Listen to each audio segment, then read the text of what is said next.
यदा यदा हि धर्मस्य ग्लानिर्भवति भारत अभ्युत्थानम् अधर्मस्य तदात्मानं सृजाम्यहम् परित्राणाय साधूनां विनाशाय च दुष्कृतां धर्म संस्थापनार्थाय संभवामि युगे युगे।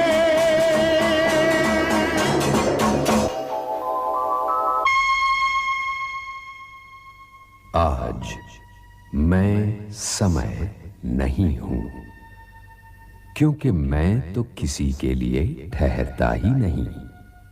पर आज मैं किसी शिष्य की भांति हाथ जोड़े रणभूमि कुरुक्षेत्र के बीच में खड़ा हुआ नारायण की बातें सुन रहा हूं।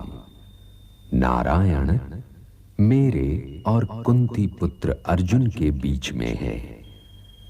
वैसे तो उनका संबोध्य कुंती पुत्र अर्जुन ही है, किंतु वास्तव में वो बात मुझसे कर रहे हैं, क्योंकि मैं बीता हुआ कल भी हूं, आज भी हूं और आने वाला कल भी हूं।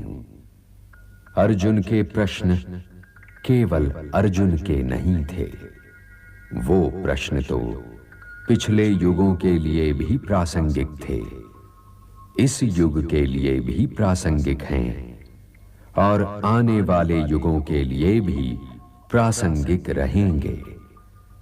जब तक मैं हूं, तब तक मानव जाति को इन प्रश्नों का सामना करना पड़ता रहेगा। इसलिए कोई ये न समझे कि ये प्रश्न केवल द्रोण शिष्य अर्जुन ही कर रहा है। उसके कंठ से मैं भी बोल रहा हूं, क्योंकि हर दिन हर युग के भीतर उसका एक अपना कुरुक्षेत्र होता है और होता रहेगा।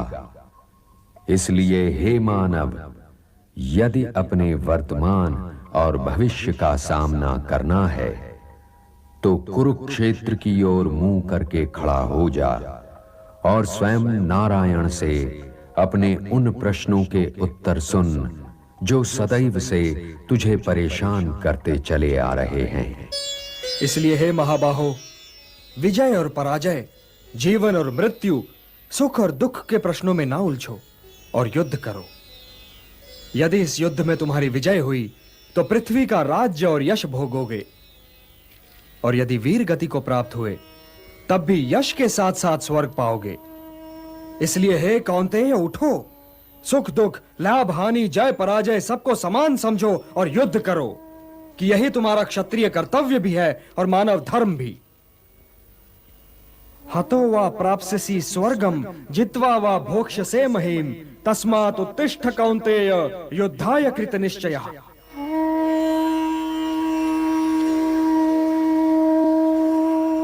मेरा हाथ तो अब भी गांडीव की ओर नहीं बढ़ रहा है केशव। मेरी समझ में तो अब भी यह नहीं आ रहा है कि इस युद्ध से लाभ क्या होगा। लाभ, हानि ये दोनों ही सापेक्ष शब्द हैं धनंजय। मैं जानता हूं कि तुम्हें पृथ्वी के भोग या स्वर्ग के सुख की कामना नहीं है। इसलिए हे कौन्तेय, सुख दुखे समे कृत्वा लाभा लाभौ जया जयौ ततो युद्धाय युज्यस्व नैवं पापम अवाप्स्यसि। सुख दुख, लाभ हानि, जय पराजय से ऊपर उठो पार्थ। मुझसे तो अब भी नहीं उठा जा रहा है केशव।